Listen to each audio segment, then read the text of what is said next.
السلام علیکم ورحمۃ اللہ وبرکاتہ۔ میں راشدہ عدنان ہدایت کی نشانیوں کے ساتھ قرآن میں جو ابواب ترتیب دیے گئے ہیں ان کی تفصیل یہ ہے۔ قرآن میں 7 ابواب ہیں۔ پہلا باب سورہ فاتحہ سے شروع ہوتا ہے اور مائدہ پر ختم ہو جاتا ہے۔ اس میں فاتحہ مکی اور باقی 4 مدنی صورتیں ہیں، یعنی ہر باب ایک یا ایک سے زیادہ مکی صورتوں سے شروع ہوتا ہے اور ایک یا ایک سے زیادہ مدنی صورتوں پر ختم ہوتا ہے۔ تو دوسرا باب انعام اور اعراف 2 مکی صورتوں سے شروع ہوتا ہے اور 2 مدنی صورتوں انفال اور توبہ پر ختم ہو جاتا ہے۔ تیسرے باب میں سورہ یونس سے مومنون تک پہلے 14 صورتیں مکی اور آخر میں ایک سورہ جو کہ مدنی ہے۔ چوتھا باب فرقان سے شروع ہوتا ہے، احزاب پر ختم ہو جاتا ہے۔ اس میں پہلی 8 صورتیں مکی اور آخر میں ایک صورت مدنی ہے۔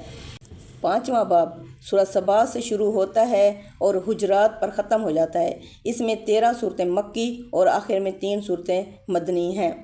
چھٹا باب سورۃ قاف سے شروع ہو کر تحریم پر ختم ہو جاتا ہے۔ اس میں 7 مکی اور اس کے بعد 10 مدنی ہیں۔ ساتواں باب ملک سے شروع ہو کر ناس پر ختم ہوتا ہے۔ اس میں آخری 2 صورتیں موعظتین مدنی اور باقی سب مکی ہیں۔